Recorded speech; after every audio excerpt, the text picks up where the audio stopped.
Okay, we'll go ahead and get started. Welcome everyone to the very first seminar at the IGB. And I'm pleased to introduce our speaker, who's being hosted by the Gene Networks in Neural and Developmental Plasticity theme, Professor Judith Mank.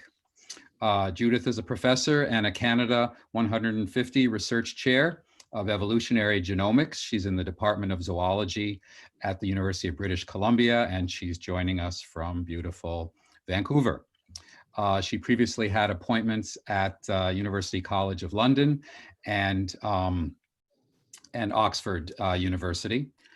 Judith received her bachelor's degree from the University of Florida, her master's from Penn State University, her PhD from the University of Georgia at Athens, so she's made the rounds of land-grant universities. She received her PhD with John Avis at Georgia. She did a postdoc at Uppsala University, working with Hans Ellegren, one of the pioneers in evolutionary genomics. Judith's program is very successful, very exciting, very diverse, and she in fact studies the genomics of diversity, especially sex-based differences, male-female dimorphism, Y chromosome evolutionary dynamics, the evolutionary genomics of sexual conflict, the role of supergenes in adaptation, to name just a few of the really important topics that the Mank Lab has addressed. She uses especially fish and especially guppies as her model for many of the studies. The Mank Lab has a distinguished record of publications. Judith has published over 100 papers in such journals as PNAS and Nature and other top specialty journals. She's won many awards, including an honorary doctorate from Uppsala University. She's won the Wolfson Merit Award from the Royal Society and the Dobzhansky Award from the Society for the Study of Evolution. We're really delighted to have Judith here today. I'm glad that you'll be able to hear her give her talk, and those of you that are meeting with her have or will enjoy that. So please joining me in the awkward Zoom way of welcoming Judith Mank to give a talk. So thank you, Judith. Thanks for that really lovely introduction. Let me share my screen and turn off my video. It's lovely to be here. I wish I could actually be there to see you all, but I think it's great that you guys have gone virtual so we can still chat, albeit in a virtual sense. I'm going to talk today about some work that we've been doing actually in the classic system of the Guppy sex chromosomes. So this system was actually inspiration for the theory of how sex chromosomes evolve. So we're looking both at the sex chromosomes and the color that we think inspires it. And I'll just start right in if I can actually get my screen to advance. Oh no, it's frozen up. There we go. So sex chromosomes are a long-standing evolutionary mystery. This is a map of female heterogametic sex chromosomes, so ZW systems in red, and male heterogametic sex chromosomes, XY systems in blue, just across vertebrates. And you can see there are some clades, like mammals and birds, that seem to have a single origin of a system that's then conserved throughout the group. But there are many other groups, notably some of the reptiles, amphibians, and fish, where sex chromosomes are much more ephemeral. They emerge very quickly, they turn over, and in some cases they disappear into other types of sex-determining systems. And because of this, we aren't actually sure how many times sex chromosomes have evolved. It happens too fast to actually get a count. And sex chromosomes, so the X and the Y or the Z and the W, they diverge from each other once recombination between them is halted. And this recombination suppression has some pretty nasty consequences for the sex-limited Y or W chromosome. So the X and the Z still recombine in the homogametic sex, but the Y or the W, they're never found in the homozygous state again. And so recombination is lost for them, essentially. And this loss of recombination means that selection is actually acting on the entire linkage group, so the entire region of the non-recombining portion of the chromosome, rather than individual portions of it. And because of that, you see this really rapid reduced efficacy of selection on Y and W chromosomes, followed by very rapid gene loss. And this is why in many systems, like you see in mammals, the Y chromosome is so much smaller and carries many, many fewer genes than the corresponding X. And this creates a dosage imbalance. So I'm just going to talk about XY systems from now on, just for clarity, but the same applies to female heterogametic systems. The loss of genes from the Y means that males are left with one functional copy on the X. And for many genes, dose is a good predictor of gene expression level. And so genes are expressed less in males than they are in females. And this creates a stoichiochemical imbalance between genes that interact between the sex chromosomes and the autosomes. And for genes that are dosage sensitive, which is maybe up to 20% of the genes in the genome, this creates a real problem. So in some systems, the heterogametic sex compensates, so they hypertranscribe the entire X chromosome. Males would hypertranscribe it. But in most systems studied to date, particularly in fish and amphibians, males just sort of live with reduced expression. So they may compensate some particularly dosage sensitive genes, but overall expression is reduced in males on the X chromosome compared to females. So there are these problems with sex chromosome evolution. It happens a lot. And the key thing to remember is it's a totally unnecessary process. So you don't actually have to determine sex by gene complement genetically. But if you do, there's no reason that you have to have this recombination suppression. And as an example, sex in the pufferfish is determined by a single missense SNP in AMHR2. If you have two functional copies, you develop as a female. If you have one functional copy and one copy of the missense SNP, you develop as a male. And aside from that, these sort of proto-X and Y chromosomes are completely identical, and there's no evidence of recombination suppression. Now, you could argue that this is just a very nascent system. There hasn't been time for recombination suppression to evolve. But Nicolas Perron has shown in the Hyla tree frogs that they have old, but largely undifferentiated sex chromosomes. And so this idea that once sex is determined genetically, you have sort of progressive recombination suppression and sort of decay of the Y chromosome is not necessarily true. So it's happened a lot, it's problematic, and it's totally unnecessary. And there's a very complex body of theory that sort of explains this process. So initially, you would have the emergence of an allele that determines sex. So this would be sort of similar to the pufferfish system, where an allele on one chromosome determines maleness. At this point, there's no reason for recombination suppression to occur. That only happens once you have the emergence nearby of an locus that carries sex-specific effects. So that carries, in this case, a benefit to males and may cause some fitness detriment to females. And in that case, you have selection against recombination, so that you always have linkage and the co-inheritance of the allele that makes you male and a nearby allele that carries benefits in males. At this point, you have recombination suppression. Many genes become pseudogenes. You have the buildup of repetitive elements, and you have the emergence of what we often refer to as a stratum. And you can have subsequent strata emerging as alleles further along the sex chromosomes have emergent sex-specific effects until recombination suppression, like in the case of mammals, engulfs the bulk of the sex chromosomes, leading just a very small pseudo-autosomal region where recombination persists. So this theory was actually inspired initially by some observations in guppies by a Danish geneticist named Ørjan Vinge. He was actually primarily a yeast geneticist, but I think he kept guppies in the lab mostly as pets. And he noticed that a lot of color patterns that I've highlighted here in orange are passed perfectly from father to son. And that really suggests that they're Y-linked, that there's no maternal effect whatsoever. R.A. Fisher, reading this a couple years later, realized that you can think of color as a sexually antagonistic trait. So if you're brightly colored and you're male, and you're in a population where females prefer brightly colored males, you may actually have a much greater fitness effect. You'll sire more offspring, even though you are also more conspicuous to predators and may have a shorter lifespan. So there's this trade-off, but your overall fitness may be increased even though you live a shorter life.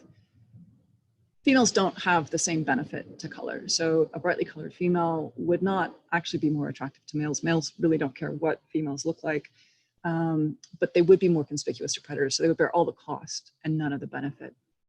And Fisher also realized that Y linkage resolves this sexual conflict. So these alleles, these color alleles, if they're on the Y chromosome, there is no conflict because they're no longer expressed in females.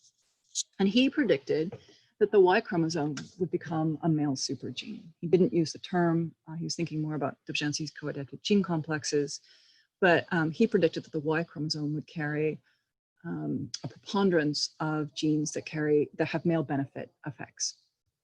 And this was sort of the beginning of a very rich body of theory that was later developed by Jim Bull, Andy Clark, Charles Woese, and many others, and sort of has formed sort of the core of how we think sex chromosomes evolve. And I actually took a mini sabbatical in 2013 and was going back and rereading the Modern Synthesis, and I was reading this work by Fisher. And at that time, I was actually talking a lot with Felix Braden, who was at the Wissenschaftskolleg zu Berlin with me. And Felix made me realize that, one, we've never actually tested this properly, because most of us have been working in species, myself included at the time, in species that have sort of the terminal phase of highly degenerate sex chromosomes. And two, the Guppy sex chromosomes are actually, this doesn't make sense, this core idea. And that's because Y chromosomes typically have very, very little variation. And if you look at Winge's original drawings, each of these males, each of these color patterns that I've highlighted here, if it's a sorting on a Y chromosome, represent a unique Y haplotype, sort of a color haplotype in this sense. And these are just the fish swimming in his tanks in Denmark. And this is sort of suggesting that these guppies have a remarkably high level of diversity on the Y chromosome. And we also think that this might be the case in nature. And so the first chapter of what I'm going to talk about today is when we were asking the question, how can there be so much diversity on the Guppy Y chromosome? And just to give you a plan of what else you're in for, guppies are sort of a remarkable model of ecological adaptation. People like Dave Resnick and Ann Hood and many others have made a career mapping out their rapid evolution change once they colonize upstream populations where they encounter both a lower density of predators, but also a lower diversity of predators compared to high predation original populations. And in this shift, this ecological shift between high and low predation populations, there's also a really rapid shift in color. So there's evidence that females in upstream low predation populations have stronger preference for bright male color. And as a result, males are more colorful upstream. And this has happened in repeated streams across Trinidad. And there's been some really beautiful work suggesting that there's big differences in Y linkage of color between upstream and downstream populations, but this has been done primarily with hormone treatments. And so we wanted to know, this implies a really rapid change in Y chromosome gene content, which is a little bit counterintuitive from a genomics perspective. So we've also been working on the question of what is the genetic basis of color on the Guppy Y. And finally, Piscilid fish in general, but Piscilids in particular, are hyperdiverse for all sorts of traits. And we had an expectation based on the previous slide I showed you of sex determination in fish, that there'd be really rapid change in the sex determining system across Piscilids. And so we asked the question as well, how conserved is the Guppy Y chromosome across related species? So almost everything I'm going to talk about today is based off a core methodology where we sequence both males and females, and we assemble the female reference genome, and females are XX in this species, and so we're assembling the homogametic sex. And then we map the reads from both the male and female samples back to this reference genome. And we compare male and female coverage, so the ability of these reads to map back to the reference genomes, and male and female SNP density. And for the pseudo-autosomal region and autosomes, there's no difference between males and females. So males and females both have 2 copies of the chromosome. It's recombining, and so there's no difference in SNPs between them. For regions where the Y chromosome has started to diverge but hasn't really degenerated yet, we will see a buildup of male-specific SNPs on the Y chromosome. So these reads will map back, but they'll carry male-specific SNPs. And so you'll see an increase in male SNP density compared to female SNP density. You can also use this with FST. I'll talk more about that later, but it's essentially the same approach. You're looking at divergence, but little evidence of degeneration. And only once the Y degrades do those reads from the Y no longer map to the female X chromosome assembly. So in those regions, you'll see a reduced coverage in males compared to females. And so using this combination approach, we can look at various stages of sex chromosome evolution. And Alison Wright, she was actually my first graduate student, and she stayed on for a short postdoc before setting up her own shop in Sheffield, started working on this. And this is from our lab population of guppies that were a colony of the Tromsø guppies that were taken in the 80s or 90s from Trinidad and kept in Norway at relatively high population densities to prevent inbreeding. So we sequenced males and females in our population, and Alison found evidence of both degeneration and divergence because there are essentially two strata in the system. So I'm showing you here a map of male-female coverage. So this is degradation, and male-female SNP density, so that's divergence. The sex chromosome is in purple, and all the autosomes are in black. And you can see that the sex chromosome is a significant outlier by both measures, and that's because there's an older stratum, Stratum I, which in this assembly was about 4 megabases that showed reduced coverage in males consistent with degeneration. And there was another stratum, Stratum II, that's much larger, where we saw an excess of male SNP density, but no evidence of divergence. In both strata, there was no evidence of decay of expression. So there's no evidence that the Y chromosome gene activity is reduced. I'm showing you here male in blue and female red rolling average expression across the chromosome. There's a little bit of evidence of perhaps early sexualization of gene activity, but no evidence of Y decay. And this suggests a really rapid spread of recombination suppression. And that was really consistent with our expectations about the system at the time. And we also had samples from wild individuals from upstream, downstream locations. And she found that the extent of Stratum II actually varied across natural populations. This was actually quite exciting, but also has proved to be remarkably controversial. And so on the strength of this, we went back to Trinidad in 2016 to sample again. So we sampled upstream and downstream populations across 3 watersheds. And we went with Felix Braden here, displaying his remarkable 2-net field technique. And we wanted to do 10x linked read sampling. So everything was flash frozen on the spot so that we could actually infer haplotypes. In total, we did full genome resequencing of 10 males and 10 females from each high and low predation population across all 3 rivers. So 20 individuals in each population, 2 populations per river, 3 rivers. And we also had high-res photography. I'm actually not very effective as a fisher person in the field, so my job was to take the photographs to verify yet again that the fish upstream were more vivid than the fish downstream. And that was indeed the case. And Pedro took this over, and I'm going to talk about Stratum II first, very briefly. The main results from this are actually from Stratum I. So this is what Alison found here. So I'm just showing you male-female SNP density from low predation populations in orange, because males are more orange upstream, and high predation downstream populations in black. Stratum I is in this dark purple. Stratum II from our lab population is highlighted in this light purple. And you can see each of the replicate upstream populations had a higher male-female SNP density in Stratum II, shown here. These are the density plots. And we did some population genetics at the time to show that this was due to convergent evolution rather than shared haplotypes. There has been a suggestion by some other groups that male-female SNP density is not the best measure, that we should be looking at allele frequency differences between males and females, a measure of FST. So we also looked at male-female FST. I'm showing you here Stratum I in dark purple, again, upstream in orange, downstream in black. We also saw of increased FST in all 3 replicate upstream populations compared to their downstream pair. But what we didn't know at the time, we were using the available reference genome in the 2017 paper, and that actually contains a huge inversion on the sex chromosome that seems to be unique to the reference genome population. We haven't seen it in our population in the lab, and we've seen it in no population that we've sampled in the wild.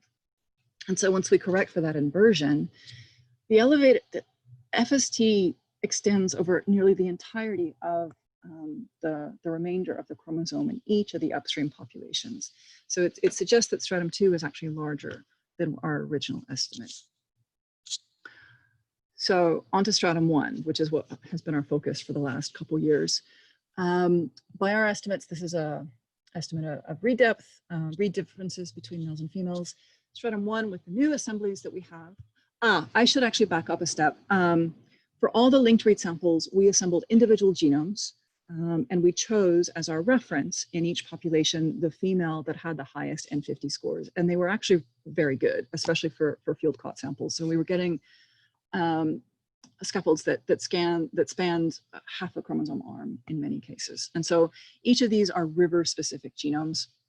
Using our river-specific genomes, we again see the drop in male-female read coverage for all populations. It varies somewhat across them, but it is significant in all. And it seems that stratum 1 is actually a little bit bigger than our first estimates. And this reduced read depth in males is really due to two specific regions. We see a drop in male coverage in blue compared to female coverage in red, sort of at either end of our definition of stratum 1. In this region, we also saw a buildup of male-specific SNPs. I'm just showing you here the P.parae river. It's sort of the intermediate one between the three. There are relatively few SNPs that are actually present in all males in this population, but there are a fair number of SNPs that are present in some or most males and are never present in females. So they're sex linked, but they're not fixed in the population. And we found no SNPs that were fixed in a population and were also fixed in other populations. But we do see a buildup of these sort of sex-associated or sex-linked SNPs in the same region that we saw this drop in read depth. And we also saw phylogenetic clustering by Y chromosomes. So with linked reads, we can actually infer Y haplotypes.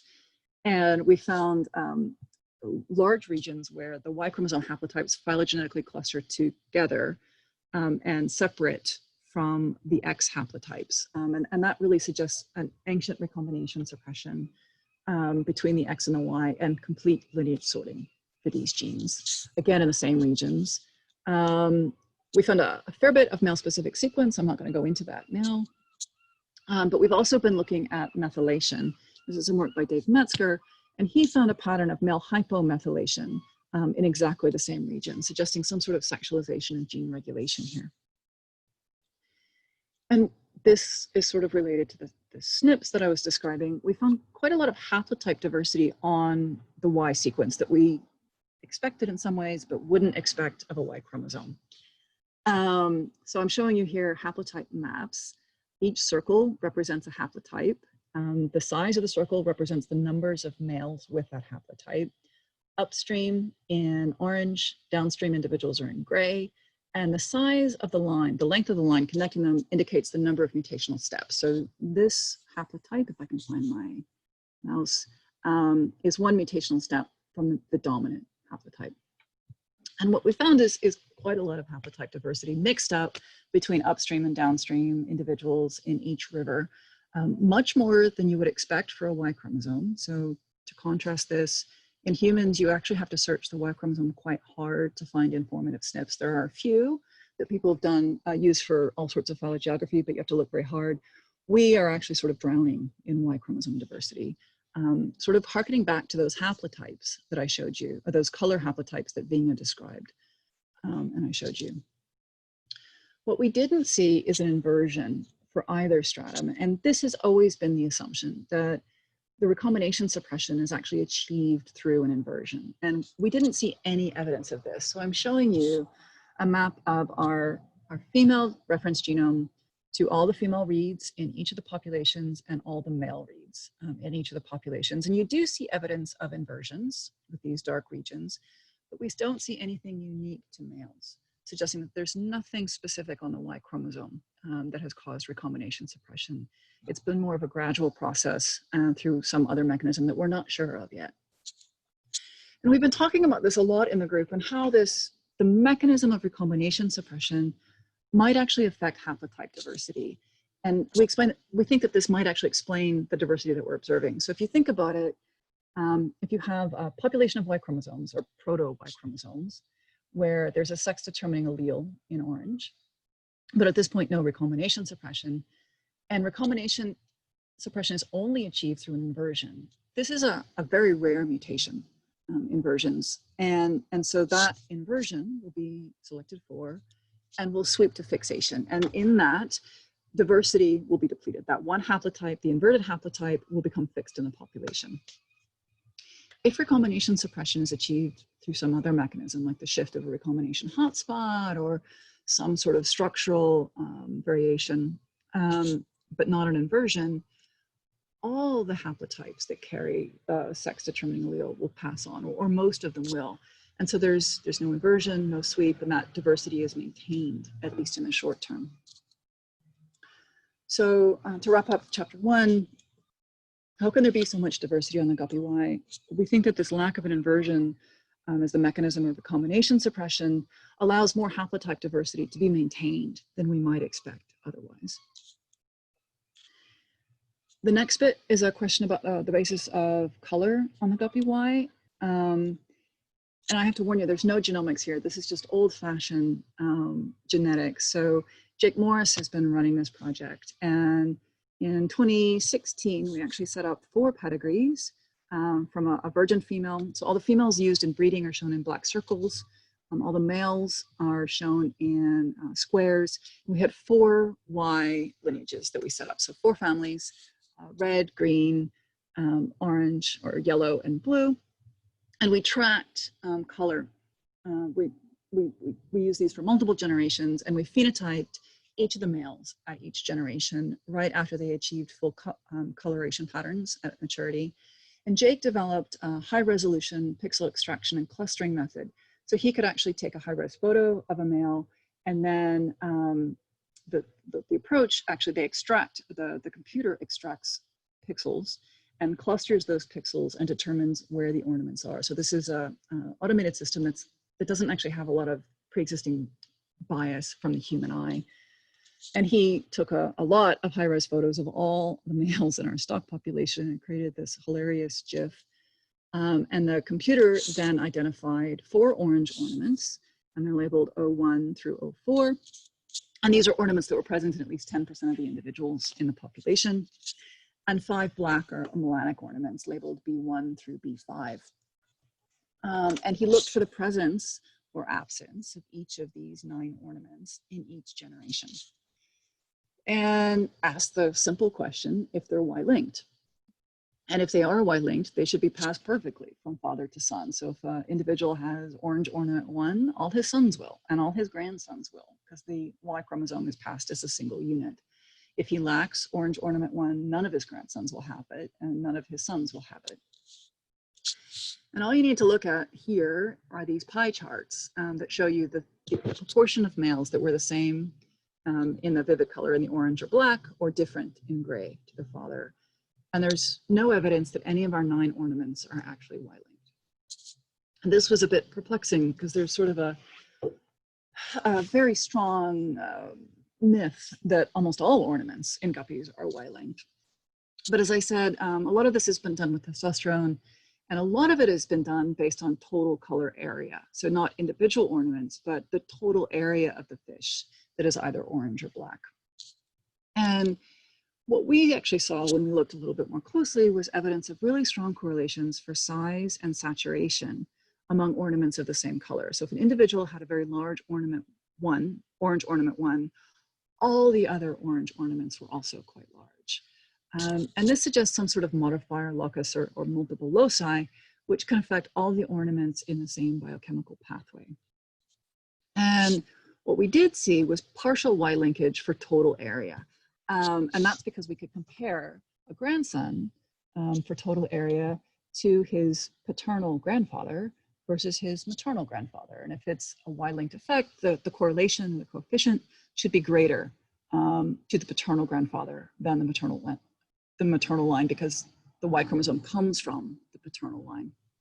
what we see is the coefficient for both orange and black was much greater between a grandson and his paternal grandfather than his maternal grandfather, suggesting that this modifier locus or loci are partially Y-linked. And that sort of explains this observation of rapid change in Y linkage. It's not the genes themselves that encode the color, the ornaments individually, but it's a modifier locus on the Y chromosome. That interestingly doesn't really explain the recombination expansion we see in upstream populations. And that's sort of an open question that we've been working on quite a lot. But it does sort of explain a lot of the previous observations. So what's the genetic basis of color on the Guppy Y? We think it might be a lot simpler than originally thought. It's just a modifier locus rather than change of the genes that encode specific ornaments separately. And the last thing I want to talk about, the last chapter, is a question about how conserved the Guppy Y chromosome is across related species. And this is the work that Julia's been doing. She was actually my last PhD student in the UK, and this forms the bulk of her dissertation work. And she took sort of two different approaches. So in addition to having a reticulata, the Trinidad guppy in the lab, we also have Endler's guppy. It's a close relative. And it last shared a common ancestor with a Trinidad guppy about 3.5 million years ago. There's an argument about whether or not it's a separate species or a subspecies. They can interbreed, but lots of fish can, so it's not a great measure. But regardless, it's sort of a separate population. And she had, Julia set up pedigrees, so mom, dad, sons, and daughters, and she collected RNA-seq data from each of those individuals from 3 families per species. And she used the sex detector pipeline from Gabriel Murray's group to identify SNPs that actually segregate along the P.picta line versus the X chromosome. So you can use this to identify X versus Y-linked SNPs, and then actually recapitulate the sequence of the X versus the Y-linked genes, the expressed gene. And you can use that to date strata phylogenetically. So we had 45 expressed genes with an XY ortholog in both species on the sex chromosome, so on chromosome 12, which is the sex chromosome in guppies. And of those, 4 showed clustering of the guppy and Endler's guppy Y chromosome. And that suggests that recombination suppression is ancestral between the X and the Y in those species. All the rest actually clustered by species. So the X in Trinidad guppies and the Y in Trinidad guppies clustered more closely together than either sequence in Endler's. And if I go back to this map of various sex chromosome genomic characteristics that we had from the Trinidad guppy, reticulata, those 4 genes were exactly in those 2 regions that we've seen significant spikes, suggesting that in these regions, recombination suppression predates the origin or the divergence of reticulata and Endler's guppy. And what I didn't tell you about this previous map is that this work by Dave is actually sites that are hypomethylated in both Trinidad and Endler's guppies, suggesting that a conservation of methylation between reticulata and Winnii. And that stratum 1 predates the divergence of these species, so it's at least 3.5 million years old. But we wanted to know further out, a more distantly related species. And stratum 2 formed separately in both species, and it also formed separately within the Trinidad guppy in upstream populations. So we also, when we were out sampling in 2016, we went out with Becky Fuller, who might be in the audience, I'm not sure. This is her in the Florida Panhandle helping us. We sort of piggybacked on a collecting trip she was doing so we could get related species. And we went to Guyana with Godfrey Bourne. This is not Godfrey, this is a field assistant to get all sorts of other species. And Julia was then faced with a question. So we had samples of various species. She was then faced with the question of how do you assemble the genomes for these species and orient the scaffolds without increasing bias due to phylogenetic distance. So if we oriented everything to reticulata, as you got further and further out, the phylogenetic bias would get greater and greater and greater, and that could be a real problem. And she eventually settled on using RACA, reference-assisted chromosome assembly, and we had a lot of help from one of the authors of this approach, Dennis Larkin. And it uses a reference genome and an outgroup genome. So 2 genomes that bookend all your target species. So no matter where you are between them, the sum phylogenetically is the same. And it orders and orients so we ordered and oriented the scaffolds based on this reference in the outgroup. We use Cyphophorus elleri and Oryzes latipes as our 2 species. And using this approach, this is again differences in male-female coverage and SNP density. We see evidence of sort of a rough conservation of the size of Stratum I. This is in Trinidad Guppy, and this is Endler's Guppy. This is with our lab population. We see evidence of Stratum II being a little bit smaller than Stratum II in Woese, which form separately. And we found evidence of 2 pars, one at either end of the chromosome. So one that we hadn't previously discovered at the far end, the distal end of the chromosome, and one that we knew about at the proximal end. The question was really what's going on with the other species further out. And what was really surprising is that P.picta, which is about at least 20 million years distant from these 2, showed this massive drop in male read depth compared to female, suggesting widespread degradation of the Y chromosome. But we didn't see difference in expression. So this is male-female expression across the length of the chromosome. Consistent with lack of degeneration in Reticulata and Woese, we see no sort of loss of male expression. With wide-scale degeneration, like you'd expect in Picta, there should be sort of a loss of male expression. This is suggesting that the Guppy sex chromosome is actually probably far older than we thought, at least 20 million years old. And while Reticulata and Woese show little divergence, Picta is highly diverged, and yet doesn't show evidence of reduced X expression, which is very strange. So Yulia, we also had, she dug into the RNA data, and she found that there seems to be large-scale loss of Y genes in Picta. So just 25% of genes on the sex chromosomes are heterozygous in males, compared to the genomic average of 70%. So that seems that a lot of genes are just no longer being expressed from the Y. And she found really strong allele-specific expression. So these are the 3 interesting species. And this is allele-specific expression. And with cis regulatory variation, you do see a little bit of difference of expression if you have a SNP between the 2 chromosomes. So in general, one SNP is expressed about 60% of the time, one is about 40% of the time. And that's what we see for both the sex chromosomes in this yellow color and the autosomes behind it in gray, in both males and females. And there's a small percentage of genes that show very strong allele-specific expression, consistent with imprinting, actually, which is something that we're quite interested in. And we see the same pattern across Reticulata and Woese for both males and females on the sex chromosomes and the autosomes. But we see this massive spike in very strong allele-specific expression in males on the sex chromosomes in Picta. And that's consistent with preponderance of expression from the corresponding X chromosome. But we don't see a drop in expression in males from the X chromosome. And that suggests that there's a whole chromosome-based mechanism of functional dosage compensation in these fish. And this is the first time this has been described in a teleost, and it's also evolved very rapidly. The sex chromosome is a little bit more than 20 million years old, but no outgroup species has this sex chromosome system. So it's not much older than that, and it seems to have evolved very quickly. And if you thought Picta was strange, P.parae is absolutely bizarre. So this is work by Ben Sandcam.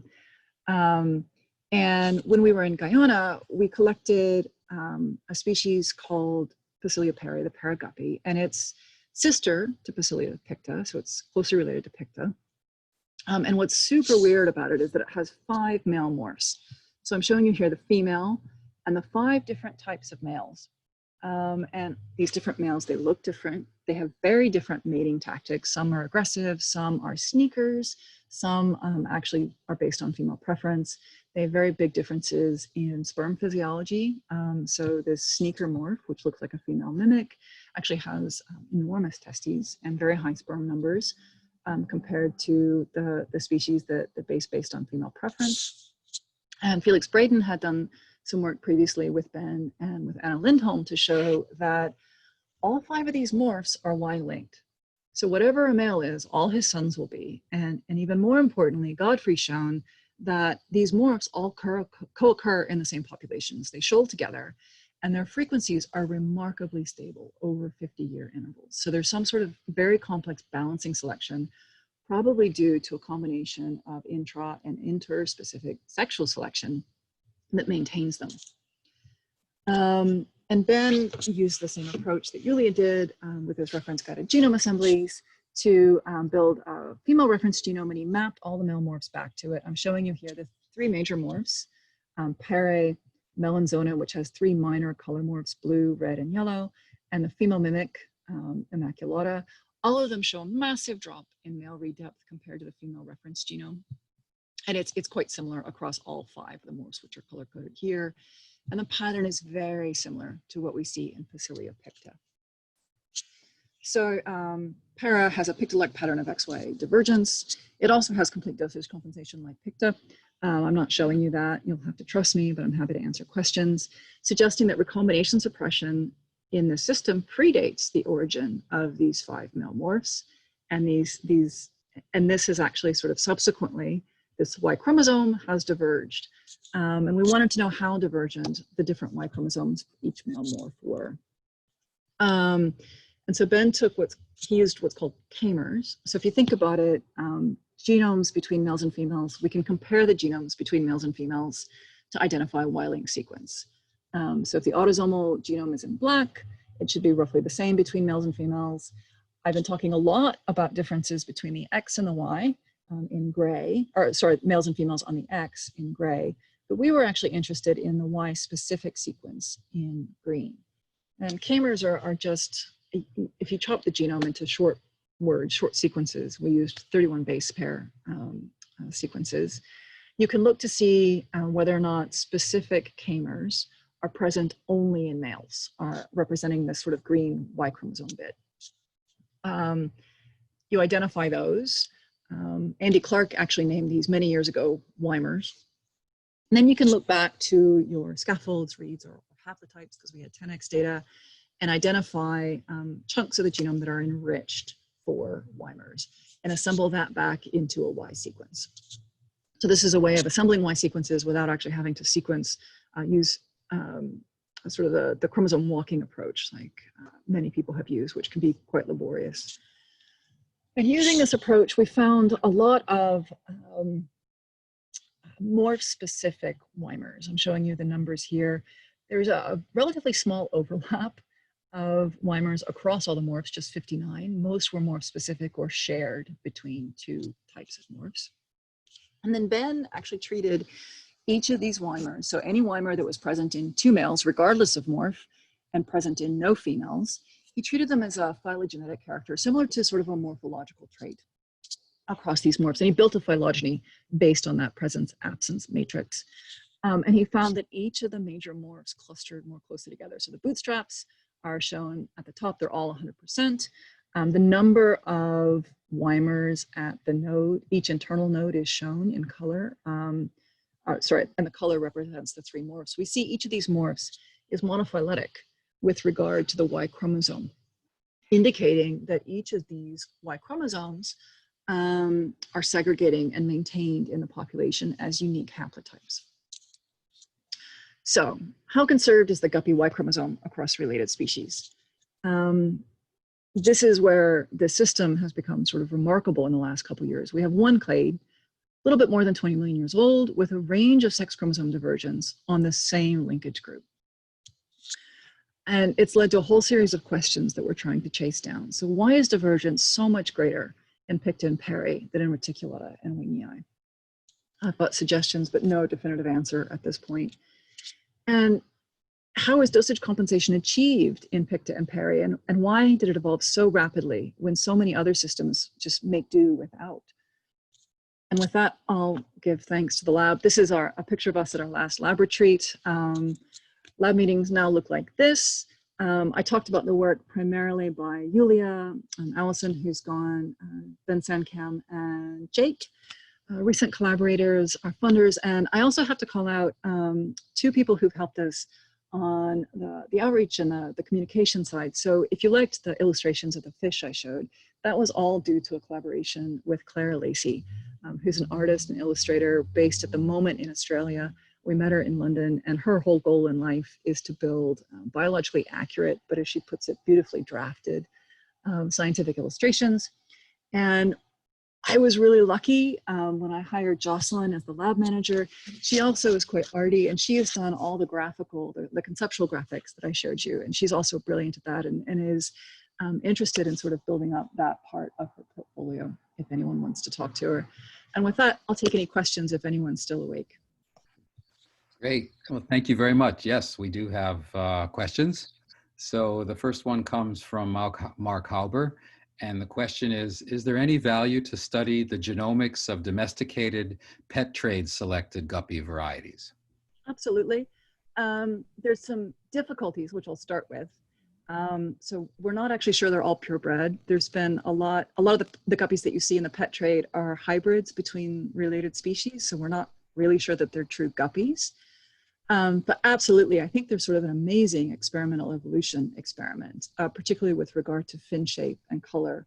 And if you think about how people have looked at domesticated pigeons or dogs or all sorts of domesticates and harnessed that phenotypic diversity to look at the genetic architecture for specific traits, I think guppies would be really helpful. You just have to be a little bit careful with what you get and use lots of independent replicates to make sure that you're getting the same pattern. Great, thanks. Before I mention the next question, I'll just say for everyone in the audience, feel free to send me via chat your question, and then I'll be happy to read it for you.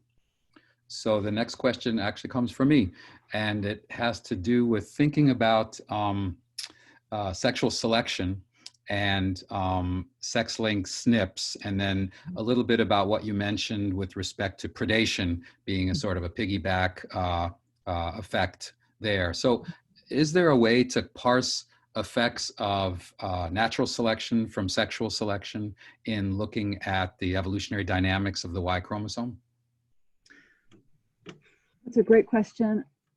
Yes, there is, but it's not a single experiment. So I didn't talk about it today, but we've been working with Nicholas Kolm for the last few years, and he's a behavioral ecologist who's been actually using guppies in experimental evolution. So they're useful because they've got short lifespans. They're not Drosophila. You can't do a generation every 2 weeks, but you can actually select for behavioral traits, and he's done this. And he's created lines where females have much stronger preference for brightly colored males. And so we can use those to actually understand a little bit more about what's going on in terms of both preference, the genetics underlying preference, and the genetics underlying, or the consequences of that preference. We're just now starting to set up or think about setting up predation experiments as well. So we can put these in almost like mesocosms.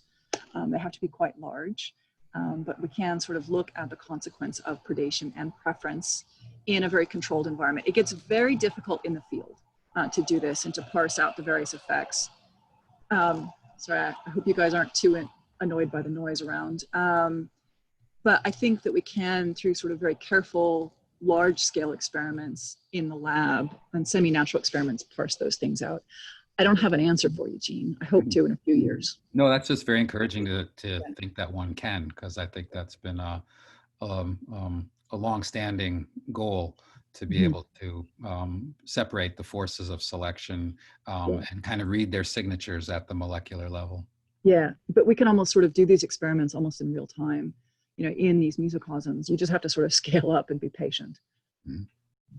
The next question comes from Ray Ming, and it is, will increased haplotype diversity of Y chromosomes lead to any XY female sex reversal? And if yes, are they fertile?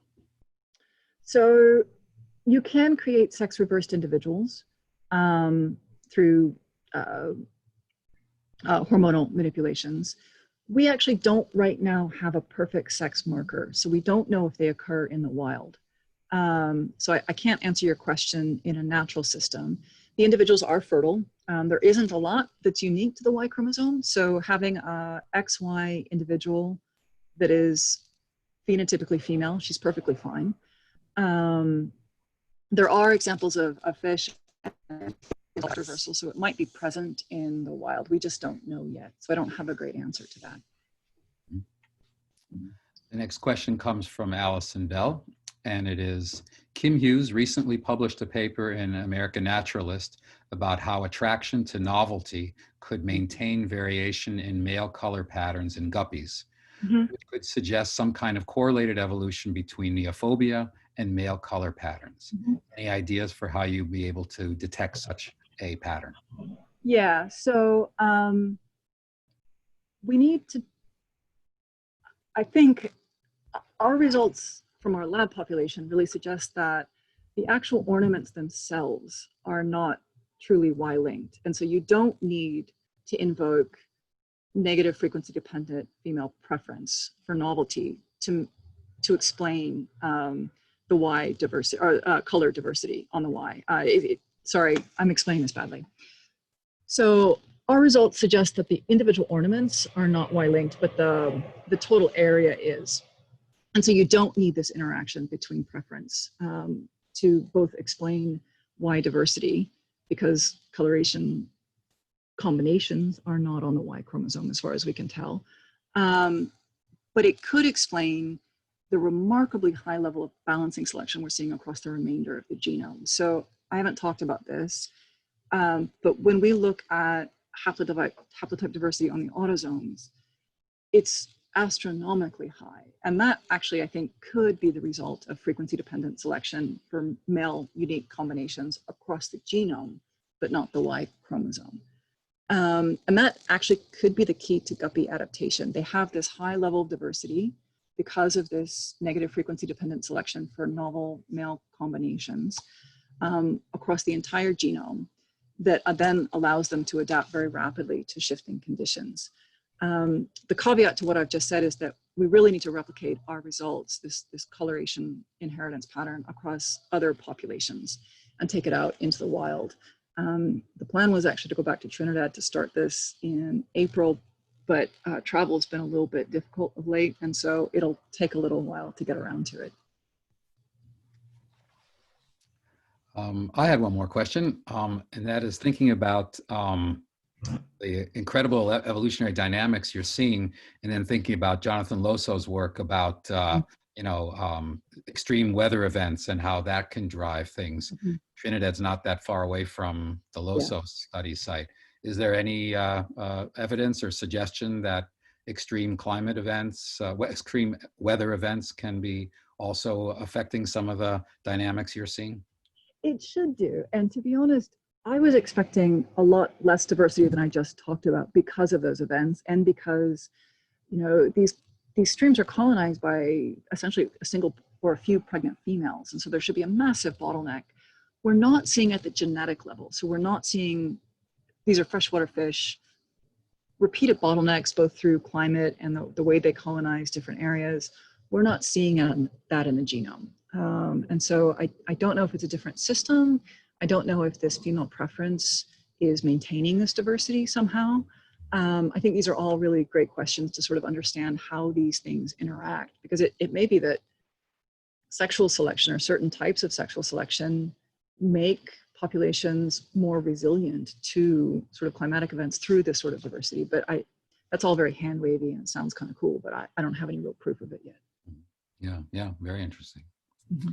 Let's see, any more, excuse me, any more questions from the group? Well, then if not, on behalf of everyone, I thank you very much for a great talk, and everyone who's scheduled to meet with you today is very much looking forward to it. Well, thanks so much. And it was great to be here in spirit, if not in person. Yeah, thank you. Bye.